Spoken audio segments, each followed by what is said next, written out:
80 साल बुजुर्ग है, कम से कम इसको एटिकेट्स होने चाहिए, उसके कोई तरीका होना चाहिए। इस तरह के नहीं है कि वो इस तरह जो बिहेवियर करे। मुझे बताया अगर वो इस तरह बिहेव करता है, इसके अंदर बर्दाश्त नहीं है, तो कम से कम इसको बर्दाश्त करना चाहिए। और अपने स्पीकर को इस तरह बुलाना, इस तरह बात करना जो है ना, हम उसकी मजम्मत करते हैं। 80 साल बुजुर्ग कुछ तो मैं कहते हैं ना कि नाजायज़ खुद प्लार मनम, तो इसका मतलब ये है कि अगर कोई जोर ज़बरदस्ती से कोई बात करता है तो हम किसी का नहीं मानते, हम किसी की जो है ना जोर ज़बरदस्ती से नहीं हो सकती। दूसरी बात यह है कि जो स्पीकर साहब कल उसने आपको एड्रेस करके जिस तरह बात की है, मैं उसकी मजम्मत करता हूँ। अगर उसने देखिए ये ओहदा, ये पोजीशन बहुत काबिल एहतराम है। ख्वाजा साहब जो है ना मेरे ख्याल में 9 साल के होंगे शायद, मतलब जब से जानते हैं इस असेंबली में हैं।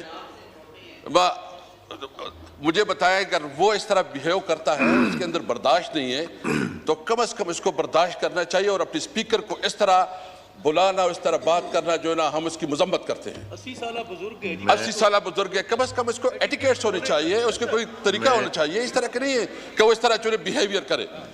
दूसरी बात, मैं चूंकि मौका भी मिला है, फिर अली मोहम्मद साहब को आप मौका देंगे, मैं 2-3 इशूज जो है ना हाईलाइट करना चाहता हूँ। और हमने कॉलिंग अटेंशन भी रखी है, अगर आप काइंडली उसको ले ले।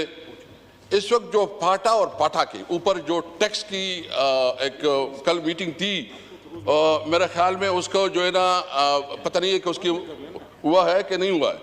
लेकिन सबसे पहले बात यह, अली मोहम्मद साहब प्लीज, उसका ये कि पूरी पार्लियामेंट में जिसमें तमाम पॉलिटिकल पार्टीज थी, जिसमें पीपल पार्टी, मुस्लिम लीग, मतलब जितनी उस वक्त पार्लियामानी पार्टीज थी, सब ने मुत्तफिका तौर पर फाटा और पाटा को ये एग्जेम्पशन दी थी।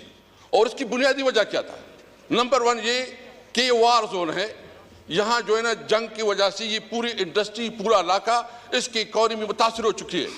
इसलिए इसको कंपनसेट करने के लिए और पाकिस्तान की दीगर इलाकों के साथ उसको बराबरी लाने के लिए ये फैसिलिटी दी गई थी। आप मुझे बताएं कि ये इलाका जो वार जोन रहा है, मुसलसल वहाँ जंगें हो रही है, वहाँ जो है ना आपने कोई डेवलपमेंट नहीं दी, आपने कोई उधर कोई स्कूल, कोई कॉलेज, कोई इंडस्ट्री नहीं है। वो जो पाकिस्तान की दीगर अजला शहर कह ले, उनके साथ इनकी क्या मुमासलत है? यानी जो 40 साल से उससे जंग हो रही है, उसने तो उसकी पूरी इकॉनमी तबाह बर्बाद की। तो मैं पूछना चाहता हूं कि वो मार्केट से दूर है, उनके ऊपर अगर आप टैक्स इस तरह लागू करेंगे, और ये कहते हैं कि देखो टैक्स नहीं देते, मेरे साथ पूरी अदाद शुमार मौजूद है कि इस वक्त जो फाटा से जो टैक्स वसूली होती है वो तकरीबन 50 बिलियन एक और 20 बिलियन 70 बिलियन रुपए पाकिस्तान को मिल रहे हैं। लेकिन उसके मुकाबले वहां क्या मिल रहा है? अभी तक जो मर्जर में जो कमिटमेंट की गई थी, मर्जर में कमिटमेंट नहीं की गई थी कि एनएफसी अवार्ड में 3%, ये लामानेश्वर साहब बैठे हैं, मैं पूछना चाहता हूं कि वो उसकी कमिटमेंट का क्या बना कि 3% वफाक देगा, सूबे देगा। अभी तक एक देला नहीं दिया गया।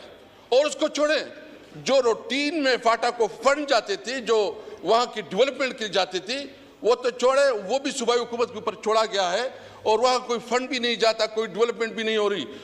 तो इस फैसले का मतलब ये होगा कि यहाँ आपने मजीद बेरोजगारी पैदा करनी है, आपने एक्सट्रीमिस्ट को परवान चढ़ाना है, और आपने जो ना एक और किस्म की जो वहाँ एक अवाम में जो मायूसी है, उस मायूसी को मेरा मुतालिबा स्पीकर साहब से ये है कि काइंडली इसके ऊपर आप एक कमेटी बनाएं, आप एक कमेटी बनाएं और उसमें तमाम पॉलिटिकल पार्टीज के लोग लिखें, ताकि इसका सही मानों में असेसमेंट हो, उसके ऊपर डिस्कशन हो, उसमें जो है ना फाटा की नुमाइंदगी हो और पता चले कि रियलिटी सामने आ जाए। इस हाउस का काम है। तो मैं आपसे मुल्तमिस हूँ, मैं आपसे रिक्वेस्ट करता हूँ कि उसके ऊपर एक स्पेशल कमेटी बनाए।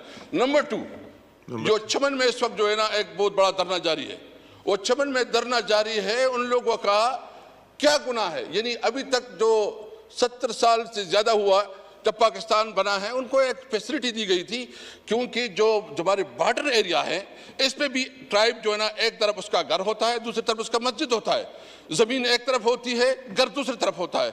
उसका एक अरेंजमेंट थी, उस अरेंजमेंट को एकदम खत्म किया गया, उन लोगों की डिमांड है कि उनको साथ जो है ना हम टैक्स भी देते हैं, उसका निज़ाम की जो पाकिस्तान की जो लागू कानून उसको मानती भी है, लेकिन उसको एग्जम्पशन दी गई जो पूरी दुनिया में मिलती है।